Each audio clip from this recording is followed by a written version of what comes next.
Hey everyone, and welcome into another edition of the Tim and Jim Show. I'm Tim Sohn, hanging out here in the woods in Pennsylvania with Sohn Social Media Solutions, and I'm so excited for this week's show. But first, Jim Fuse, how is your July 4th weekend?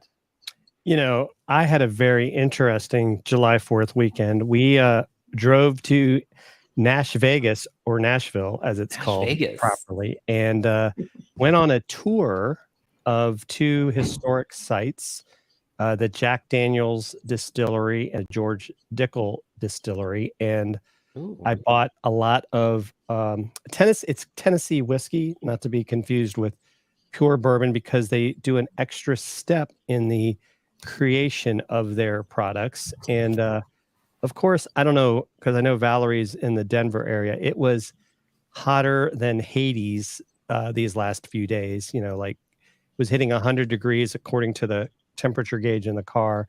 Plus humidity. Yeah, and then it was nice. It was nice on Sunday, and actually Monday we came back and went to the Braves game. But I was just going to say, Jim, I was wondering if there was sports in there somewhere too. Baseball, 4th of July, right? Isn't that All-American? Yes. And we had a rain delay. Oh. So the rain delay started at 9 p.m., ended at 11:30 p.m. We stayed because it was 4th of July. And the game ended at 1, and the fireworks were delayed till Thursday. But I have tickets for Thursday, so I'm going to still get my 4th of July fireworks in just a few days late. But yeah, I had a great holiday weekend. How about yourself? Did you guys do anything interesting? Yeah. What about you, Valerie? What did you do? So we went out to a cabin in southern Colorado. It was bordered by two little creeks, and it was about 100 yards from National Forest land, and we just spent some time in nature. So we did the quintessential Colorado thing and went out to the mountains. So, but fun fact, Jim, I used to live in Nashville for about 2 years. And those summers are, you think they'd be better than in further south, but they are brutal. So I can picture what your weather was like there. What about you, Tim? Yeah, so we have two young kids who love to go to Dairy Queen to get ice cream. They've been dying to go for a long time. So we went to Dairy Queen and also went to go see some local fireworks. So we had a fun family time for the 4th. Thanks for asking, Valerie. Yeah. Awesome. So today our guest is Valerie Morris. She's going to talk about how to build your authority online. And so, Valerie, do you want to tell us a little bit about yourself? Sure. Yeah. Well, about 10 years ago, I branched off and started my own business, essentially doing just social media. And over time, that's evolved into really content marketing. And the stance that I've always taken with people is the power of building your own authority online and the power of building that trust. Because if you don't have that, it's really hard to convert people into a paying customer or paying client. And so we've used content with clients over the last however many years here to help them build authority. So we're helping them move people along the sales cycle a little bit further by letting their content speak for themselves. I had one person mention, this was years ago, they made the comment that your website works for you 24/7. And it's the same thing with all of your content, whether it's blogs or social media posts or video content you're making. People can discover that at any point of the day, any day of the week. And you could sell someone on your expertise while you're sleeping. And you could wake up to emails or form fills or, purchases from people who have heard your content, they learn to trust you, and they're ready to buy.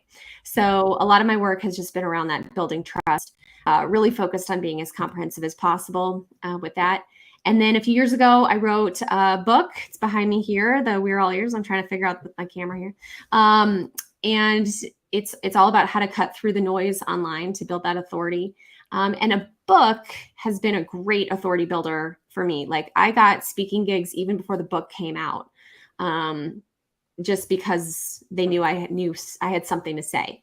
So since then, I've helped a few people with book marketing and their book launches and helping people think strategically about how could you leverage a book to just help position yourself well, and not just publish a book for the sake of publishing a book, but really, like, how do you use it as a tool for your bigger goals in your business?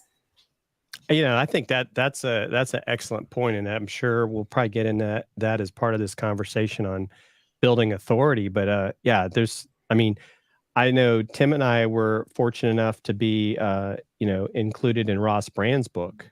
Shout out to Ross Brand. And and it's a top-selling book. So sometimes I'm like, am I supposed to say I'm an author because I had one chapter, but I haven't done that.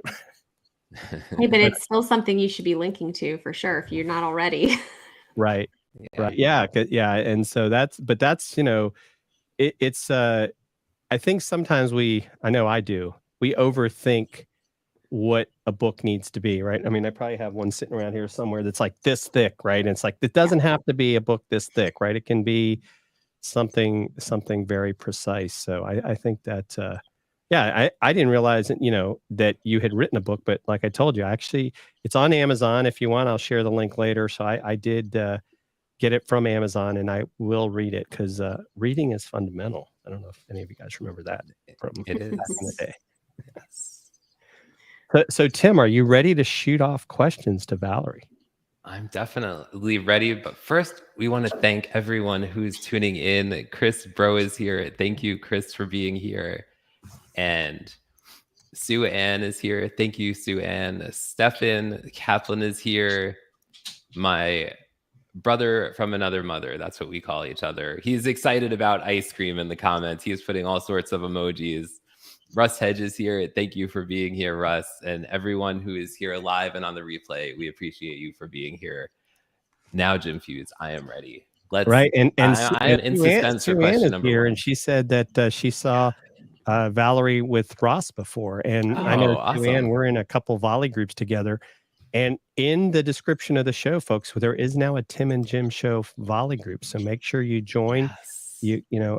Let us know what kind of questions you might have. It's a great way for us to all connect. And, maybe you guys have some people you want us to talk about or bring on the show. That's a great place to tell us that sort of thing. So, all right, Tim. So yes, we're ready for the questions now, right? I'm ready. Now I am ready. Now you're ready. All right. I got to make sure you're ready. All right. Let's go. I know rules. Okay. You guys built us up so much. Right? Valerie, so how has building authority changed with technology? Well, okay, so not to talk about books all the time, but I think one of the traditional, it's a good example. of just how accessible everything is now with technology. You really don't need a lot of fancy equipment to create even a video show. But like with books, for example, in the past, you had to go through a publisher. You had to go through the traditional route of pitching your book, having the whole process, paying the publisher, all that. And now today with Amazon Kindle and KDP, Kindle Direct Publishing, like my book, for example, I don't have a box, or boxes of thousands of copies of my book sitting in my garage. I have a few on a shelf next to my desk here. And whenever somebody buys it, it's all just drop shipped directly with Amazon. I don't have to go through the traditional route. I also did not have to look for a publisher for permission, essentially, to get my book out into the world, because the technology is there for us to create our own content. But it's the same thing with like video. Obviously there's a few tools that you need, but really most people have a smartphone in their hands. And, if you've got that, you have what it takes to get going on a lot of these platforms. In the past, there were bigger barriers to entry simply because there weren't those tools right there at your disposal, or they weren't free. It used to be very expensive to think about doing video. Now, if you have a smartphone, which 99% of the world, it seems, has one, you have a camera right there, and sure, you can get fancier with your production quality. But we've seen on things like TikTok and Instagram Reels, people don't always care about the perfectly manicured, polished video. Sometimes raw, it doesn't have to be the best lighting, but it is entertaining content. Sometimes that stuff can go viral. And it's all just thanks to a few simple tools. So I do think technology ultimately has just made things more accessible. And I think too, we can no longer use that as an excuse, right? In the past, it was always, everyone always has some excuse for not wanting to go out and create content and go work on building that authority. But as these new programs come out, different social media platforms that give us that free space to put our content, these tools like video cameras built straight into a mobile device. I mean, I remember my parents with their big old video camera up on their shoulder when I was a kid. I mean, yes. When you think about how far some of those kinds of tools have come, like we really have no excuse for being able to put out our content. Do you think a lot of times it's maybe the fear, like, oh, I don't know, who's going to want to watch me? Maybe a little bit of imposter syndrome. Oh, for sure. Because I think, Tim and I have been doing this. Actually, next month it'll be our 4-year anniversary of the show. Congrats, by the way. I know when we first started, I don't know about Tim, but I was a little nervous as to, one, was anybody even going to watch, let alone, that we'd be here, 4 years later. And it's funny, you're probably right on the 99% because my dad doesn't have a smartphone, so he's that 1%. My mom won't allow it. So yeah, my parents have tracked. Well, my husband's grandfather, who's 97, he has a smartphone. So there are a few out there, but yeah, even in like people below like the poverty line, even a lot of times they'll still have smartphones. Like that's the crazy thing. So as long as they can connect up to Wi-Fi somewhere, but yeah, technology, it's so much more accessible. And I do think you're right.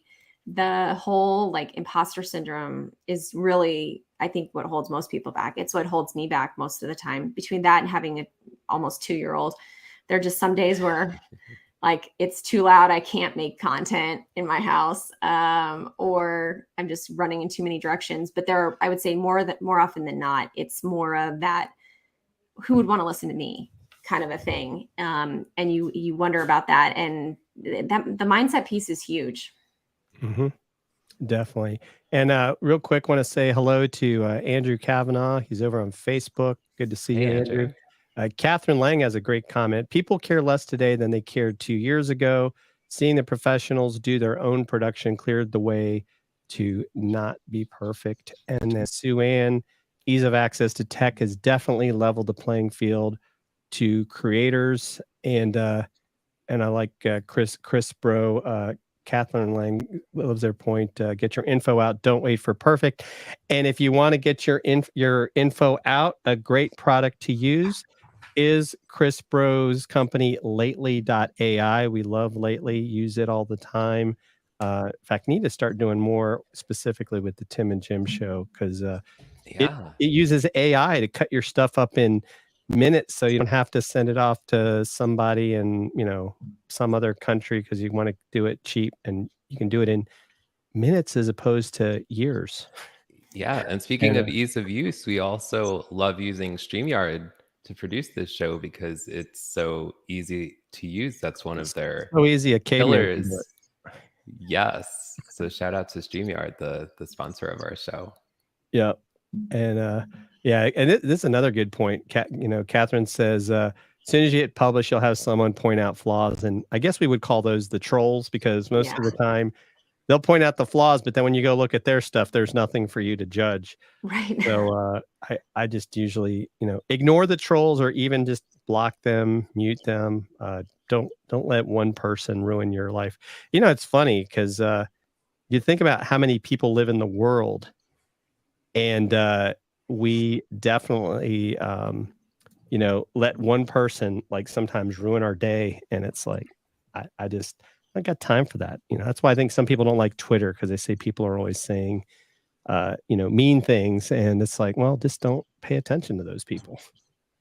Well, and I think too, it's important to remember that I might make some enemies by saying this, but I'm not a huge fan of Gary Vee, but I know a lot of people are. There's just something about his personality that just does not resonate with me. And I think that's the truth for everyone. There's somebody out there that might be the person in their industry that everyone loves, but you may not resonate with them. And so I think the important thing is to realize that your tribe is actually going to be attracted to you over other people. So not to get hung up in the imposter syndrome of it all, but just to realize that there's plenty of people out there who want to hear from you specifically, not from the other people. Yeah, no, I think that's a great point. I mean, I know I'm not for everyone. Tim might be. Valerie, you probably will not be for some people because you like to go hiking and actually take care of your own needs. I know you and your husband kind of you're out there in the growing your own plants, and some people are like, what's wrong with these people? Why don't they go to the store? And that's okay, but everybody loves Tim, so yep. Everybody loves Jim. Hey, Valerie, you were saying that you're not a Gary Vee fan, but I'm curious, is there somebody in your industry that you are a big fan of? Not to put you on the spot. Gosh, you're gonna put me on the spot. I will say I'm a big fan of Mike Kim, for example. Mm-hmm.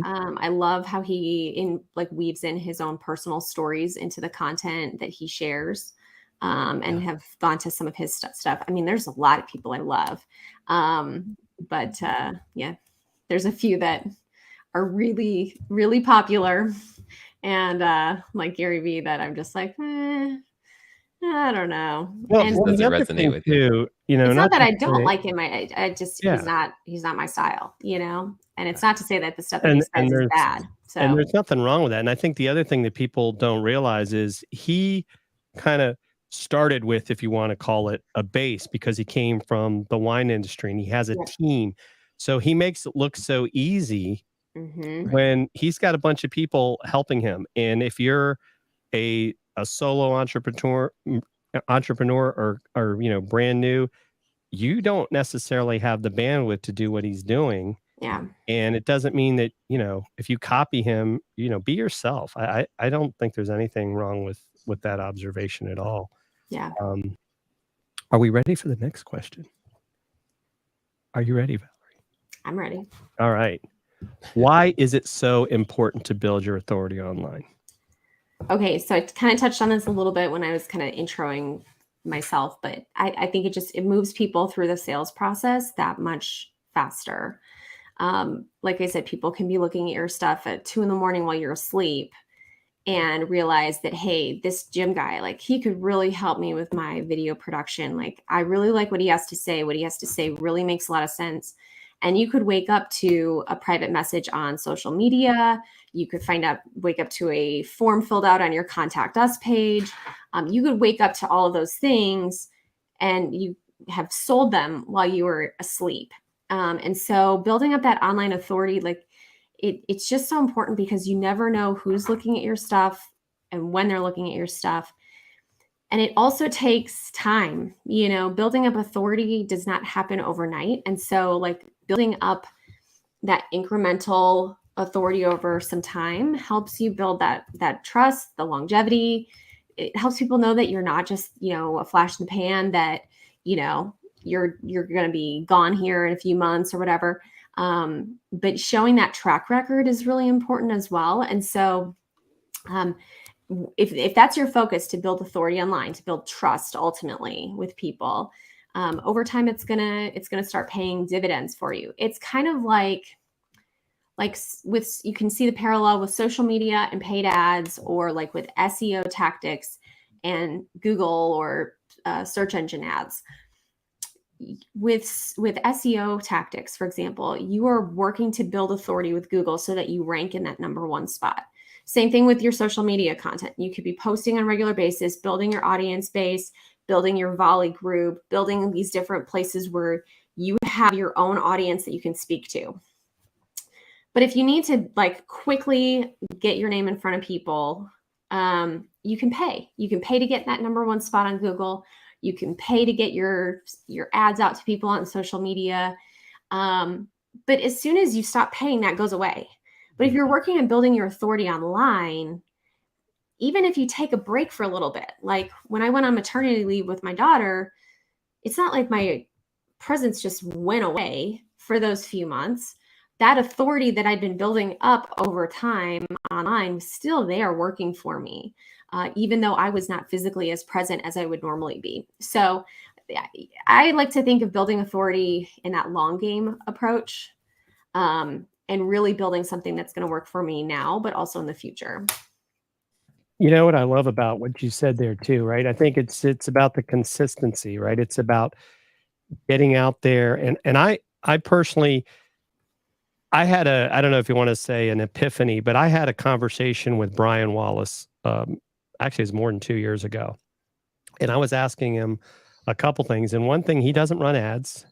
And the other thing he does is he doesn't do like, we'll hear a lot of people in our industry, especially near, the holidays. Oh, what's your special, right? Are you going to cut your prices for your service to get people to sign up? And he's like, I don't do that, because it cheapens it. And here's the other thing, right? I think this applies even in the retail space. If you know a company is going to discount their product, you will wait till they discount to buy it. Yeah. And so really that becomes the new price, even though you think it's worth as a company, like, oh, well, normally we charge this. And then you're wondering why you're not making sales. And so I think, to your point, I've stayed away from ads because it's like, does it really do anything? I can maybe see for events, right? Because you're trying to build awareness. But as a business, I think organic is just so much more powerful. And yeah, and SEO is a big part of that. What do you think, Jim? Yeah, I agree with you, Jim, what you were saying in terms of, kind of organic versus advertising. I'm a big fan of, organic content. I mean, I myself don't use a lot of paid advertising in terms of, I've used some paid advertising in terms of some clients that I work with, but myself, I rarely use paid advertising, except for when I do sometimes host some events and workshops and things like that. But for the most part, organic content is what I tend to focus on for myself and my clients, and works really well for the most part.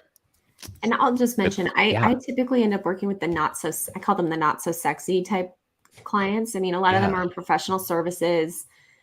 Most of them are not events, sometimes events, but e-commerce, I don't do a ton with. And those types of scenarios, you can get away with the sales and the paid stuff a lot easier. People aren't as concerned about the authority as much as the price. But yeah, the when you're working in a space where it's a very high trust scenario of like, which doctor am I going to go to? Which attorney am I going to trust with my estate planning? You know, there's higher stakes on that stuff. Content can be really, really powerful to set you apart. And, you know, there's certain industries where, gosh, you just see people and you're like, you could really be killing it in your industry because there's no one else making this type of content and building trust like this. And so many of them just kind of shy away. It feels like too much, you know, thinking like the financial services, the real estate agents, you know, some of those types of industries where, you know, there's a real estate agent on every corner, but what's going to make somebody trust you more than somebody else? That's the kind of scenario where authority works really well. Do you have like a favorite platform for building organic authority? Honestly, LinkedIn is my favorite place right now, and it has been for many years. I just feel like they still today give out so much more organic traction. Even if they start, you know, with the algorithms and whatnot, start behaving a little bit more like some of the other platforms. LinkedIn is really powerful in the sense that, and I need to look up a new stat because it's been a few years, but a few years ago, it was like 75% of the people on LinkedIn make at least $60,000 or $65,000 a year annually. Now, granted, that was a few years ago, so that's, you know, the numbers fluctuate a little bit. But when you think about people that are on LinkedIn, they usually have some sort of decision-making power, whether it's how much they make themselves or their position in their company. Usually they are, you know, in some sort of professional setting versus like a minimum wage type of position. So, you know, those are the kinds of people that you want to stay in front of. So if your audience is right there, like that's where I would focus my attention. The other thing about LinkedIn is you can, and from what I've seen, it's the main place social media wise where you can really craft exactly who you want in your audience. And I say that because you can post on your personal profile just like you would with a company page. You can post updates. And if you are being intentional about connecting with your ideal target audience and building your audience up to be full of that type of person, then when you post on your personal profile, you're talking exactly to your people. So like a mortgage lender who gets all of their referrals from real estate agents, they could go out and do searches to find all of the real estate agents in their general vicinity and connect with all of those and be building it on a regular basis, building that new network.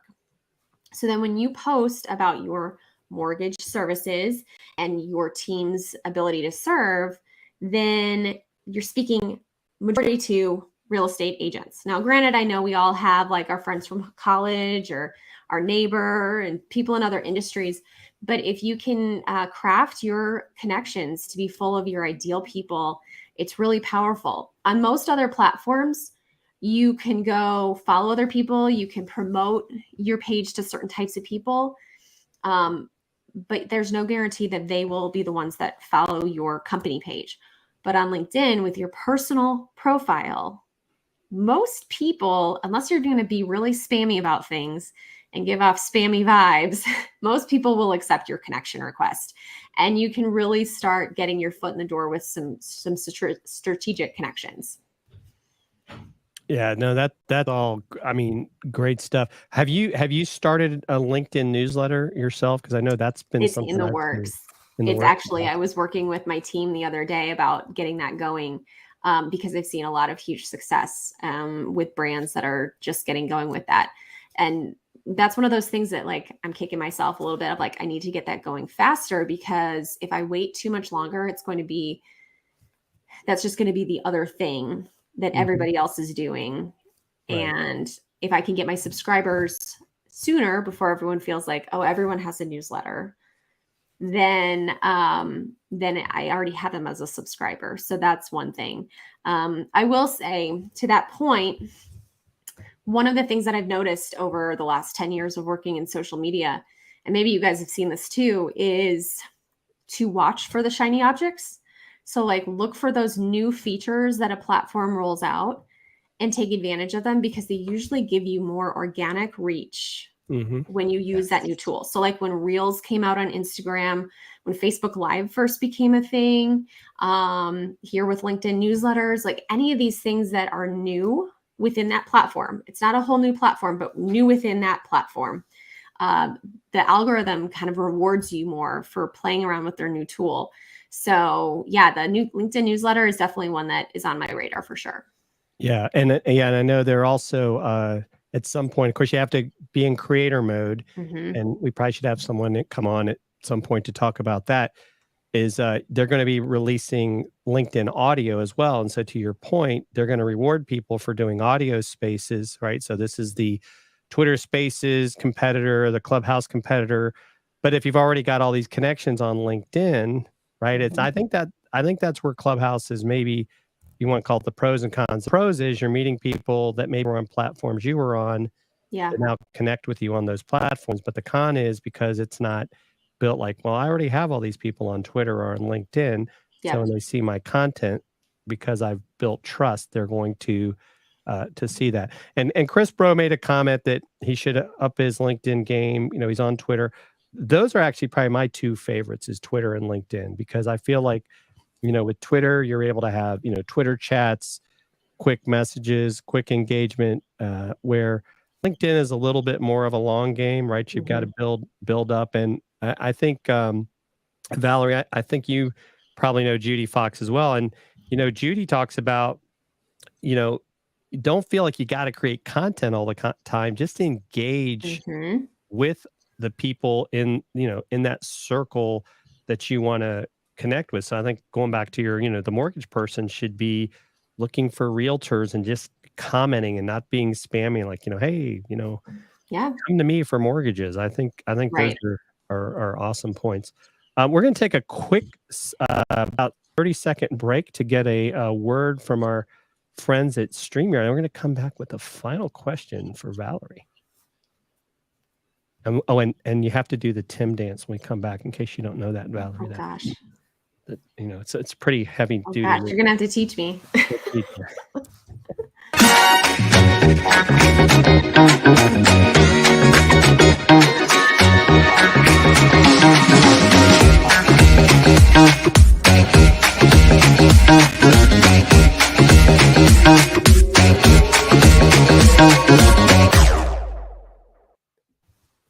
And we're back with Valerie Morris. And yes, you got it. Am I doing it? Yes, it's very complicated. You go just like this. So welcome back, everyone, to the Tim and Jim show. We are doing the Tim. If you do the Tim dance in the emojis in the comments, you could do the pointing finger up and the smiley and the pointing finger up. That's how the Tim dance emoji goes, if you didn't know. Oh, did you want that, Tim? That's how it goes. That's breaking news. That's how the Tim dance emojis. Oh no! Oh, here we go. Jim, you're killing me. Tim always forgets that I have that on my StreamYard. I did forget, so thanks for the reminder. All right, Tim. Are you ready to go from here, Jim? Where do we? I don't even know where to go from here. There you go. Well, there's the question. Valerie, what are the steps to get started in building our authority online, please? Okay. All right. So foundationally, if you're just starting from scratch, make sure your profiles are all in sync. Make sure that they're saying the same thing about you across platforms. Not only is that going to help you with like Google loves it. Like if your company name is the exact same everywhere they find you, it makes it easier for them to connect who you are and what you do. But it also just makes things super clear for people about what you do. I remember it took me, I don't know, 2-3 years, and I still was having people reach out to me with questions of like, hey, I think you might do this. Can you help me with it? And after time, people just learn that's what you do. But you got to remember, people are busy. And so posting just one time about what you do is not going to move the needle. You have to what, you know, Jim mentioned earlier, the consistency. It's not just for the sake of like feeding the algorithm and like what all this, you know, whatever else, just to feel good about putting content out regularly. there's a real reason, and it's because we're so busy. I mean, if you think about, if you scroll on social media, you know, what you see, how many different people's content you see, it takes you a while to build up impressions to understand, oh, Valerie does digital marketing. Now, if I switch my career and I go work as a real estate agent, I'm going to have to work really hard to reform that story for people. So remember that consistency is important, but make sure that anywhere someone goes to find you, they can easily get to your website. They can easily contact you, whether it's email or phone or whatever you feel comfortable with. Just make it easy for people, and be consistent across the board. And then I would start, you know, like with what Jim said, go engage. Just start getting your face and name in front of people more frequently. Happy birthdays, work congratulations, work milestones, new jobs for people, writing recommendations for people on LinkedIn, writing reviews for their company on their business. Any of those things that you can do just to put your face and name in front of somebody and get them looking at your profile and checking you out. And then if you're going to create content, my best recommendation is to start with less than what you think you can create. So if you start off thinking, I'm going to do a daily live stream, maybe you need to throttle that back to be a weekly live stream. You know, if you're initially thinking, I'm going to do this every week, maybe start with every other week. And then once you get, you know, good moving initially, then you can increase your frequency. But start with less than what you think you can do, and build in some buffer for yourself so that you're not stuck feeling like you're trapped by having to make all your content, but that it's actually, you know, a natural part of what you're doing. Yeah. You know, and I think that that becomes a challenge too, right? Like if you say you're going to do a daily live stream and then you don't start showing up, people start just like, oh, I guess they're not doing it anymore. And I think for me, that's the challenge with this short form content and this constant, oh, I got to put something out on TikTok every day or Instagram every day. And, you know, maybe that's why some people, you know, like that's going back to your comment earlier about Gary Vee. He's able to do it because he has a team and he's got people taking stuff and cutting it up and putting it everywhere for him. But, you know, and I think for me, I don't know about you, Tim, love to hear your thoughts on this.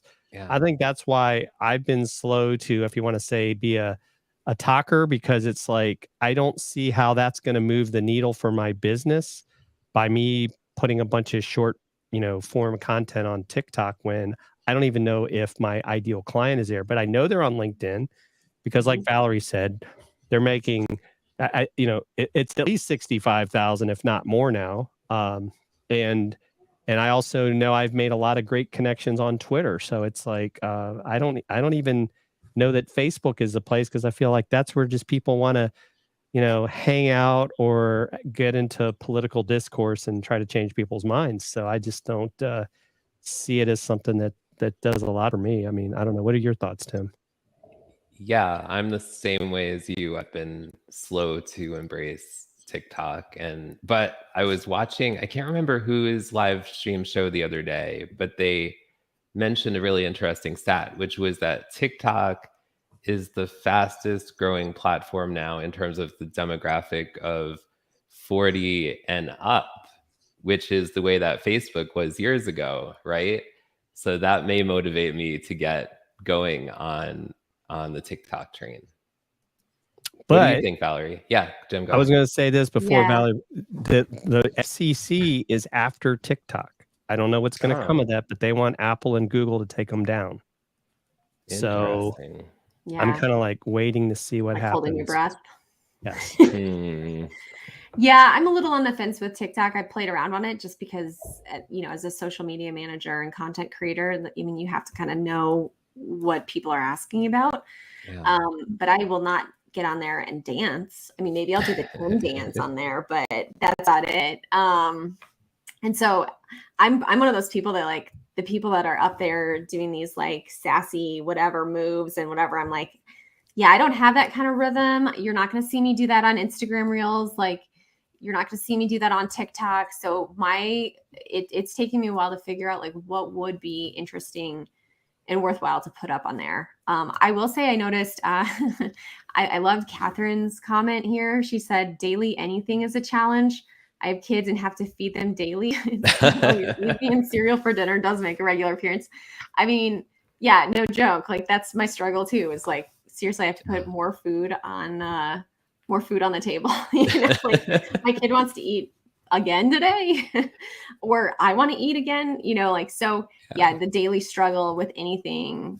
You got to work up to that. And if you do, most people who are doing something daily, they're not really doing it the day of. They are batching it and scheduling it to go out every day. They're not doing it every single day because that is impossible. So. Yeah, I will say something I recently was offered by Facebook that I did do is my personal profile is now, I think it's called professional mode.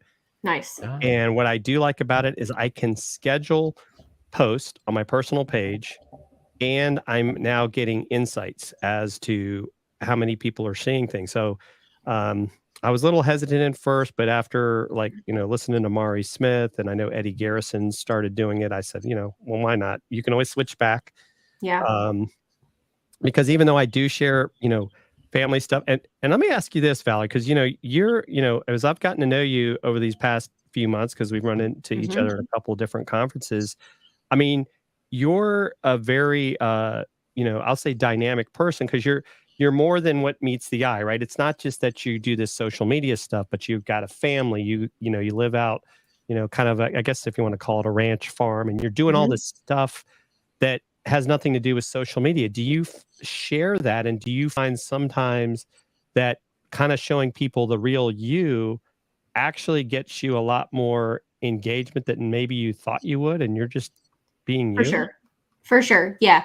And not that I'm trying to be manipulative, because I really do just I'm not all about work, but there is some strategy to what I'm posting and how often I post about certain things. And it's not that I have hard and fast rules, but for example, I don't post about work on my personal Facebook or personal Instagram stuff every single day. I usually follow a roughly 20% kind of a rule of percent is going to be about my regular life. And then I'll sprinkle in work from time to time, because you never know who is following you on your personal profiles, who could be a potential client or a potential referral source. I've had friends from high school refer business my way. They work in completely different industries, but their brother-in-law started a business and is needing a website or needs help with social media. You just never know who is following. So I do like to talk about my work from time to time. I do talk, I'm going to share that I was on this show on my personal Facebook feed, because I do want people to know that I do public speaking, that I do digital marketing. It gives people these subconscious impressions of oh, this is what Valerie does. I also am very strategic about how often I post about other things in my life. There are certain things I do have hard, fast rules on. I don't like to talk about politics on my personal profiles. I don't want to get into debates with people. There's certain things like that I just don't like to cross lines on and create posts around. But then also too, our family has dealt with infertility. And so you will notice on my personal profiles that I like to mix in other stuff going on in my life outside of just my kid. I do like to post about her because I love her a lot, but it was a long journey to get there. And it was very painful at times to see all the friends who post a picture of their kid every single day. I don't want to be that person. So there have been things in my personal life that have shaped how I post about things. But I ultimately, I want people to know, if they work with me, that I'm not all about work. There are other things going on, evenings, weekends, you can reach out to me, but that's not going to guarantee that I'm going to reply to you. I want people to subconsciously know that there's more to me than just marketing. There's more to me than just work. I love that. Love that. And Tim does a lot of that too. And I know I've definitely started to do more of that. I mean, on my Twitter feed, you'll know that I'm a sports fan because I'm always sharing Atlanta Braves stuff. And I was something I made a switch to, and this was after talking with Madeline Scalar. I used to have 2 Twitter profiles, right? And I actually technically still have 2 Instagram profiles. One was the personal, and one was the business. But I just found that was too hard to manage both. And to your point, it's like, there's nothing wrong with mixing your personal interest into your quote unquote business profiles. And I did a reel. I was kind of shocked a few weeks ago when I started my Marine Corps marathon training journey, and I've had over 4,000 views of that reel. And all I was doing was talking about, like, hey, it's my first day of training, and I was like blown away. It's like, what? I didn't expect that. I was just, talking about something that I'm doing, and it had nothing to do with my business. I wasn't asking people to follow me or do anything else. I mean, so it's really fascinating when you look at that stuff. Yeah. Well, one of my big fans, people that I do follow, you asked me that earlier and I couldn't think of it, but I love Pat Flynn. And we all, if you follow Pat Flynn, he loves Back to the Future. Yes. Right. I mean, like, people connect with these like non-marketing related things. So, like, the fact that you love the Braves, like, that's going to attract certain people. So share the personal when you can, when you feel comfortable. Yeah. Yeah. Nancy, Deborah, great point. I struggle to maintain both business and personal on each platform. I've adopted a personal business attitude. We are people working with people. Absolutely agree with that. I love that. And then Catherine, when someone told me to be authentically me on LinkedIn, it changed my life. I started through snarky rainbows all over social media. And Catherine was on the show a couple weeks ago. So if you didn't get a chance to watch it, go make sure you check it out on our YouTube channel or any of the other tubes. But we'd really like you guys to go over to YouTube and hit the subscribe button. I think that's the right term for that. I mean, Tim, do you have any final thoughts or comments for Valerie, other than she's been an awesome guest? Well, you just took the words out of my mouth. Valerie has been an awesome guest, and just what you guys were talking about, that really resonates with me. The conversation around personal content and business, and kind of finding that mix. I share about a variety of things. I share about my family sometimes. I share about my love for Dunkin' iced coffee. Shout out to Dunkin' Donuts. But I've also shared about my cancer journey and ended up creating a show around that. But just so appreciate you being here, Valerie, and providing so much value and sharing with our audience today. Absolutely. Thanks for having me, guys. I shared this in the comments for everyone. This is Valerie has this on her site. If she was talking earlier about the book marketing. And if you want to connect with her, obviously LinkedIn is her favorite place. That's her LinkedIn profile right there. Any other things you'd like to share with our audience, Valerie, before we finish wrapping up here? I would just say, like, to your point about, like, trying to keep up with daily stuff, don't be afraid to just be in the moment wherever you are today, and set your phone down. Like, social media and the world will go on without you, but go be present with the people that you're with today. And if that's in a virtual space, like here, we're, online, go be with your people virtually. But if you have the opportunity to be with somebody in person, go enjoy that. Go embrace that. So yeah, thanks guys for having me. Now, and I have one more question for you. I don't mean to put you on the spot, but sure. Again. I know you and Yellow Chad have been talking about maybe starting a show together. Is there? I know. Chad, if you're listening, I'm waiting for you to. Well, I'm going to jump on the Wave show today, and I'm going to make some comments in his Okay. thing. Yeah, no, it's in the works. It's in the works. We were inspired by some stuff that went down at Podfest in Orlando, and it gave us an idea for a show. So, there were so many cool ideas that came out of Podfest this year. If you are looking to go to a conference and get great quality content delivered, but also be around some really cool creative content creators, like, highly recommend Podfest or VidFest. It's kind of the same thing, but highly recommend that. So yep. What about you, Jim? Jim, do you have anything coming up? Well, I do actually, now that you mention it. Did you know, I mean, of course, maybe you don't, but next week is Prime Day. Ooh. Prime days, Tuesday and Wednesday. So follow Dealcasters because I'll be talking about some things that are going on sale on Amazon that day, so you can save some money. So if you follow Dealcasters, you'll see when we go live. Unfortunately, my friend Chris, who was here earlier in the chat asking about wine, because he's getting on a plane today to go on a vacation in Europe. So What? Is he gonna miss Prime Day? We weren't invited. Prime Day, so it's the show must go on though. I can't, he didn't know though. In fairness to him, he didn't know that Prime Day was happening, or he would have changed his plans. But it was too late by the time we found out when Prime Day was going. But also, there's a rumor that they might do one in October. So okay, he'll get a second chance. But 2 Prime Days. Two Prime. Well, because next week's actually 2 days. They call it Prime Day, but it's actually Tuesday and Wednesday. It's because there's all those people like me that are like, oh shoot, it's Prime Day. What do I need take advantage of that? Yeah. Right. Yeah. And there's definitely some stuff already going on sale. I know, like I'm using this Shure microphone. Shure is having a sale right now. So check out their stuff if you're looking for new microphones. I don't know if your new camera's on sale, Tim. I know Tim's got a new camera, and so we're working on using it. I need to figure out my lighting. On the lighting, but but that's what tech does to us. I mean, I've got the new Rodecaster Pro 2, and I think it's definitely helped with my acoustic. Oh, in fact, that reminds me, Tim, this is for you, Valerie, because you did such a great job today.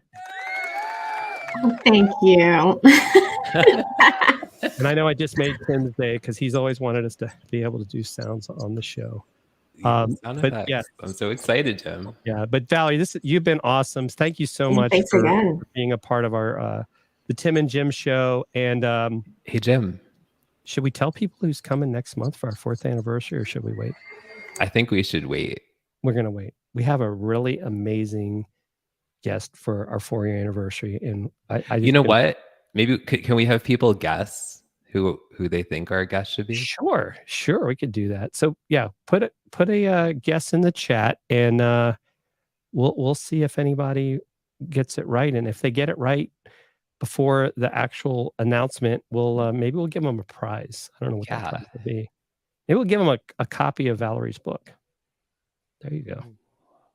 There you go. We're gonna get her to autograph it. Can we have more sound effects? I feel like we need more sound effects. You need another sound effects? Yeah.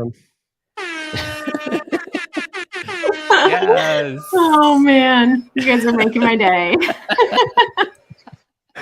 All right, everyone. Thanks again for joining us, and we'll see you next week on the Tim and Jim Show. Take care, everyone.